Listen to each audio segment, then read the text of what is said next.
What's up, guys? Today we have a classic headphone comparison video. This is going to get straight to the point. This is one of the most popular headphones of 2022. It is the Meze 109 Pro, and this is what I imagine will be one of the most popular headphones of 2023, which is the HD660S2. I'll refer to this one as the 109 and this one as the S2 for the duration of this video. Let's get right into it.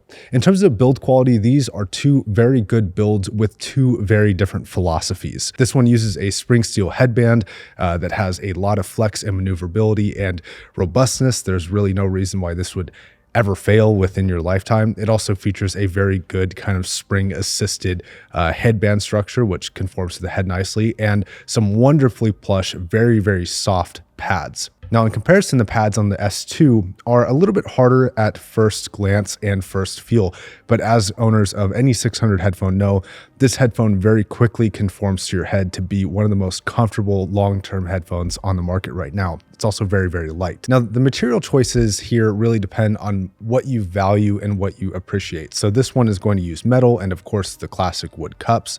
Very, very nice premium feeling materials. It has a high attention to detail.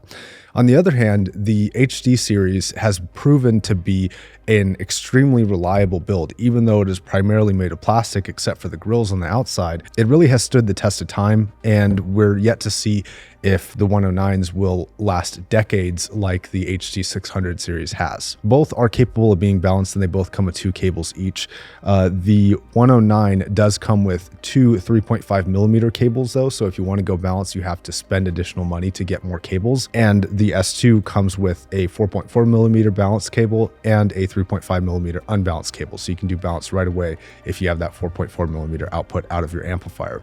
Speaking of amplification, these two are very different. The 109 I really praised for being hyper efficient. It could sound really great off of just about any phone or laptop from the modern era, though it does sound its best, and I compared it directly against this on a really good amplifier. What I was using was the D90 and A90D stack. Now, in terms of amplification, this is still coming in at 300 ohms, so it's still really inefficient for a headphone. It's not particularly easily driven off of modern phones and laptops, so you will want a dedicated amplifier like any of the 600 series headphones for this, or something like one of those Apple laptops with the high impedance headphone jacks. Those do pretty well. In terms of accessories, I did complain that this didn't come with a box or a carry case of any kind. And I kind of felt a little cheated from Sennheiser for that, but that's okay. But it is notable that the 109 does come with a pretty nice carry case that I like a lot.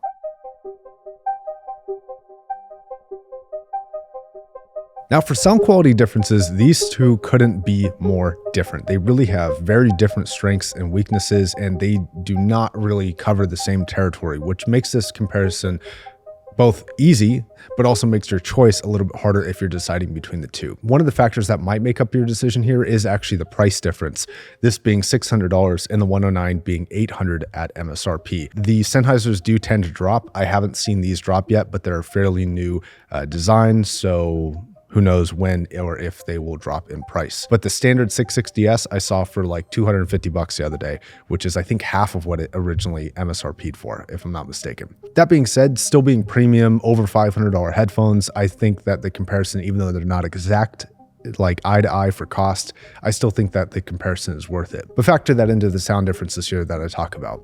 The overall differences is between a slightly V-shaped sound signature and a slightly mid-range forward sound signature. Now, there are, of course, more differences than that. The S2 really focuses on positional accuracy and overall sonic intimacy. Like, it really wants to sound very personal. That's one of the hallmarks of the 600 series.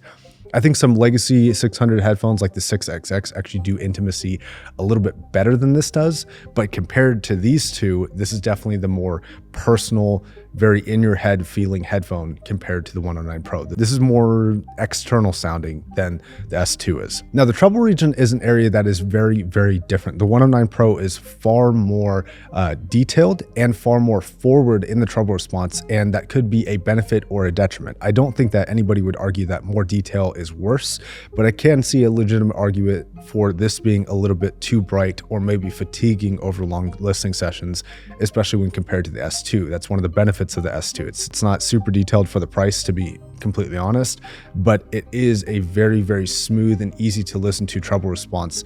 And one of the benefits of the S2 is that the timbre characteristics of the treble response are amazing. And I actually find the timbre to be a lot more enjoyable for my personal taste and what I consider to be more accurate than that of the 109. That being said, the 109 does have the upper hand in terms of detail and fidelity for those upper range sounds that are in some cases not even noticeable in music on the S2, and they pop on the 109. So you really feel like you're getting a little bit more of your music, especially if you like listening to a lot of those top end details. In terms of detriments to the 109 and detriments to the S2, the 109 does seem a little bit sharp with S's and T's on certain vocalists. So something like The Weeknd sounds a little bit kind of not that great. It sounds a little bit gritting, a little bit harsh to my ear on the 109, but he is smooth as silk on the S2. But the downside to the S2 is that once you get above like 10,000 hertz, that detail retrieval and that forwardness becomes a little bit less compared to the 109.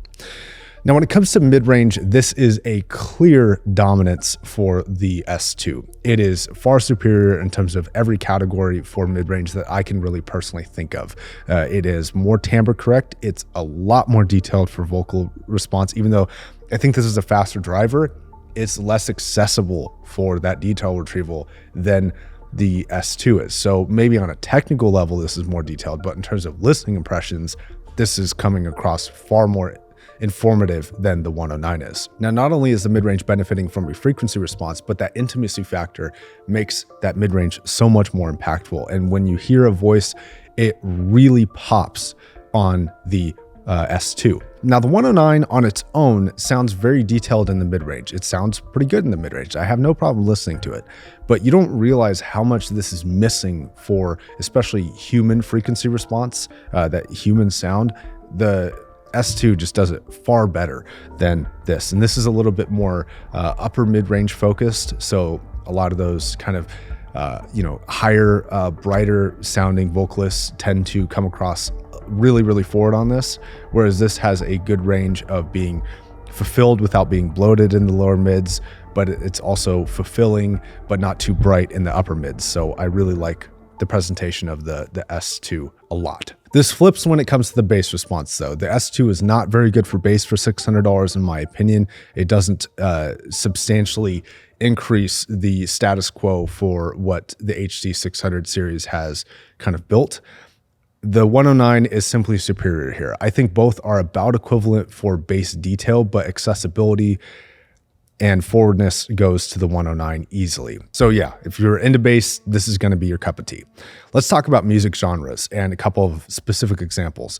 If you're listening to anything vocal focused or any soul music or any acoustic music that is more centralized with real instruments, I think S2 does sound better in a lot of cases. Not every case, but in a lot of cases. Things like acoustic strings and the top end of those finishing notes, I think this does a little bit better, but the body, which I think matters a little bit more than those finite details, sounds better in my opinion and more colorfully accurate in terms of timbre on the S2. That being said, anything with large dynamic swings or significant bass notes or most rap and electronic music, I do think that the 109 pulls a little bit ahead. One of the categories that is very difficult for me to define a clear winner for is rock. Specifically something like the Mick Gordon Doom soundtrack. These are two totally different representations of that recording. And those recordings are very mid-forward, so they lean a little bit towards the strengths of the S2, but they also involve a lot of top-end detail if you can hear it, this one, and a lot of bass if you can hear it with this one. So you get a very different interpretation of both. The 109 definitely has a more punchy bass response and makes those notes feel more substantial, and the top end is a little bit more detailed. So if you're listening to something like BFG Division, that first minute, there's like some really high frequency stuff that's happening that's obvious on the 109 Pro, and you really have to search for it on the S2. But then on the S2, the drum impact and the body of the core instruments are really popping and seem really impactful, and it's not requiring those bass notes to really fill in some of that empty space that the mid-range is kind of leaving in comparison to the S2. So it's difficult for me to define a clear winner because both sound fantastic, but in very different ways. In terms of imaging and soundstage, for imaging potential, they're about the same, but the way that they handle soundstage, as I already covered, is very, very different. The 109 is a little bit wider, and the S2 is a lot more intimate and kind of on top of you. And it really just depends on your personal preference for what you like. And that's gonna also be the conclusion, and is usually the conclusion of a lot of these reviews. It's rare to have two very, very good headphones have a clear dominant winner over one or the other, but you can really see the two very different philosophies for not just the build, but also the sound signatures. And there's benefits and drawbacks to both of these builds and both of these sound signatures. And it really comes down to personal preference and what you're looking to extract from your music. Do you want more bass quality and highlight detail, or do you really want the core body of your instruments and your voices to shine more than the other regions? Really just depends on what you're looking for. All right, thanks a lot for watching. I'll see you guys in the next video. Bye.